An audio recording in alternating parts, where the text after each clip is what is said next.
back to How to Feed a Loon. I'm Chris. And I'm Wesley. The Loon. The Loon. And folks, we're excited because we are continuing on our summer dish extravaganza. Ding, ding, ding, ring ding, that ding, bell, ding, ding. because today we are doing one of the most classic summer dishes that also happens to be a classic down in the southern part of the United States, which is where we live. It's so good. It is our Southern tomato pie. Yeehaw! And you got to say it like this. That's right. Southern tomato pie. Pie. I don't even know how you spell that. Okay, so now when I first told Wesley about this years ago, when we were up in New Jersey, he said, I was like, what are you talking about, a tomato pie? He was just Give me a convinced he cherry wouldn't pie. like it. Yeah, he was like, pie should be sweet.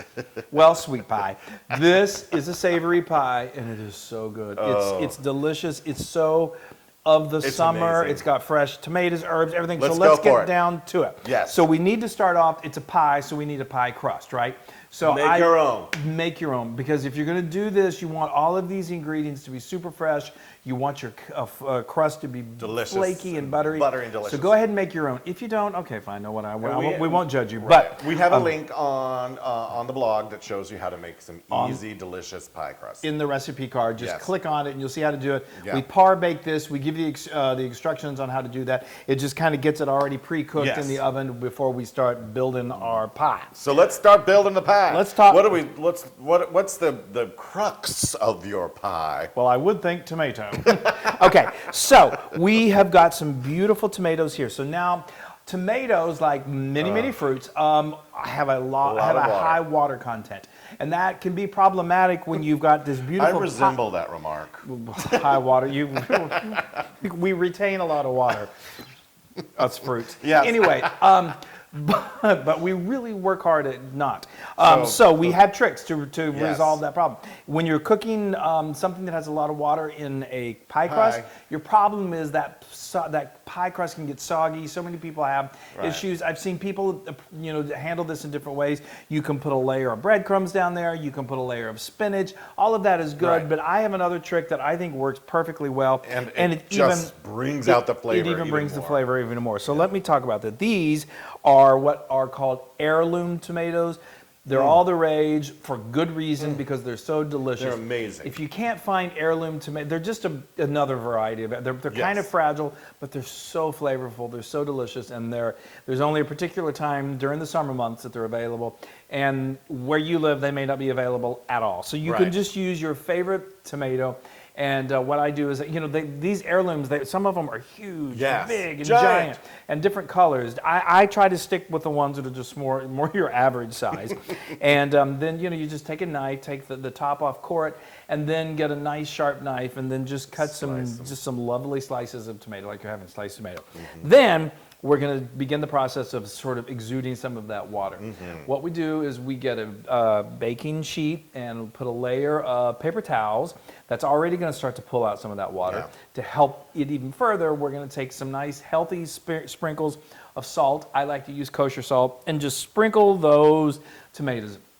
Let them sit for about 10-15 minutes. We have this is 3 pounds of tomatoes. It's about 8 tomatoes, I want to say.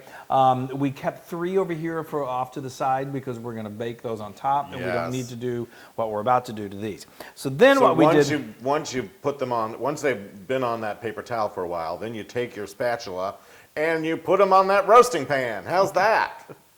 Yes. I'm pretty smart. So what he was saying is that you get a rack and you carefully put these onto the rack, like he said. You preheat your oven to 350, and now we're going to put them in the oven, and we are going to roast them for about 40 minutes, 45 40 to 45 minutes. And what that's going to do, it not only pulls out just dries out some of that water, but it also concentrates that tomato flavor. So it just works as a double whammy. Okay, I think I have talked your ears off about these tomatoes and everything else. So now let's talk our ears off about the filling. Yes, some filling that goes with the tomatoes. Yes. It's so good. So we start off with some mayonnaise. It's 3/4 of a cup. 3/4 of a cup, and we like to use Duke's. Duke's is actually delicious. I don't know why, but it just tastes So good. Duke's, for most of the world, you're going to have no idea what Duke's is. You can order it online. We have a link for it. It's, again, very popular down south. People down south love to use it in salads and in this pie because it's not sweet. They don't use any sugar. It's got a little more acid in it, so it's got a little more tang to it. Yes. So it's really good in things like this. This is 3/4 of a cup? This is 3/4 of a cup. If Wonderful. you can't find Duke's, no Just use problem. any Just other use one. your favorite mayo. And then we have some delicious, I love, Fontina. It's so good. Oh, yes. Isn't it? Yes, it's delicious. This is Fontina. That is Fontina. So Fontina, he's going right through. I'm going right through. So that is a cup of shredded Fontina cheese. Fontina is a delicious melting cheese. It's an Italian cow's milk that It is you so want. good. Again, you can use whatever cheese you like. And then we've got the very traditional in tomato pie. Some Is cheddar. some sharp, I can't speak. Cheddar. Shredded, sharp cheddar cheese. Sha. Yeah. So anyway, and that's that was another cup. Another cup and a cup So and a now cup. that's great. But anyway, as I was saying, if you can't find Fontina or you like, say, Monterey Jack, or even you could do mozzarella, you want to do about 2 cups of cheese, but these two are the two that we think are great. Then we're going to add a little spice with some mustard. How much mustard is Not this? a lot of spice. It's Dijon mustard. Well, a little and tanginess. I it's like just, it, Dijon. Yeah, it's got a little. We're gonna round out these flavors with a tablespoon of delicious Dijon mustard. Okay, moving right along. Okay, and now we need just something Another to kind of help binder. things all come together. Just 1 egg. Yeah. Yep. Okay, now let's talk about this. Go ahead and I tell you what, get a healthy pinch of salt. Put You that got in there. it. And now we're going to put this in there, and let's talk about Look what at this that, is. people. This is, first of all, what we did is we got a nice large skillet. We heated it over medium-high heat, and we dumped in about 4 slices of bacon, good old bacon, that I roughly chopped, and I cooked that for about 6 minutes until it started to render its fat and started to get a little crispy. Then we added to the party. It was about a 1/2 cup. Use however much onion you like. We like anywhere from a 1/2 cup to a cup. Nice and diced. Let that all cook till it becomes really translucent and cooks down, and hopefully the loon won't eat it all. And then all we did was we took a slotted spoon, removed it to a plate with a paper towel just to kind of like soak up any excess grease, and then we added that to the party. So now, everything's in the party. I'm going to do some mixing. So he's going to mix all that together. So while he is doing that, the other great thing about this pie is it's just so fresh, and you want everything as fresh as possible. So let me talk about my fresh herbs that we got here. These are some beautiful, beautiful herbs. You know how fresh they are? I picked them from our garden outside. If you have access to fresh herbs, and if it's summertime, you do. Even if it's not summertime, you can find them. But when they're grown in your own garden, that's even better. Oh, it's so this lovely. is right here. What I've got right here is some fresh oregano.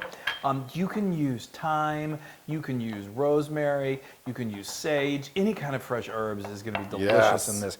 But one herb that I think is absolutely essential is fresh basil. Basil and tomatoes, and cheese go together. Those 3 things together make me caprese. But that's another story. Yes. Anyway, That's okay. hysterical. Okay, so now let's do this. I'm You're going to right. switch these around, Okay. and we are going to just start. We're going to build this We are pie. going to build it. So what we want to do is start with just kind of a very thin layer of this filling that the Loon so masterfully. And that filling, I could just have that pie, that Yeah. filling in my pie. Well. Nothing else. We don't. Yeah. Okay. So we're going to put a nice layer of this down here, and again, this is just going to be kind of protect the base of that pie. Yeah. Okay, and that's good. You don't want to put too much because we're going to do 2 more layers of it. Okay. Woo! Now we are going to start taking these tomatoes. Now be kind of careful with them because After obviously you roast them, they get a little more delicate. they do, and they're delicate to begin with. But we just put them in there So and we delicate. just circle. They're sort of like you. I know. I'm like a tomato. A delicate flower. Okay, so anyway, look how beautiful that is. Now, obviously, like I said, you can find all different colored tomatoes. We love the flavor of them. Each of them have their own distinct Yes. flavor, but they also are beautiful, make for a beautiful presentation. Now, we're just going to add And this right here, Is that the thyme? And this is my oregano. Oregano, got it. So what I did here, this is definitely one of these recipes that you can eyeball, but that's probably a quarter cup, maybe 3 tablespoons of fresh oregano.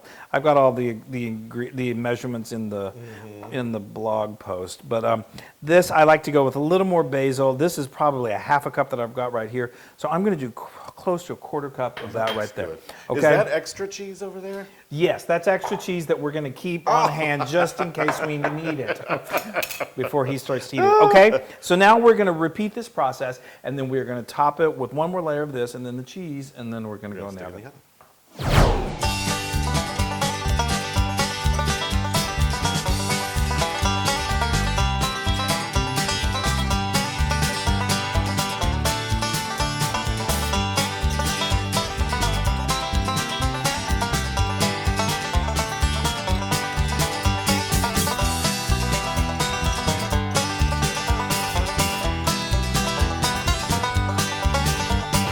That looks... Okay, okay. That was so fast. I know. I think I'm a little dizzy. I don't know if I'm a tomato or a tomato.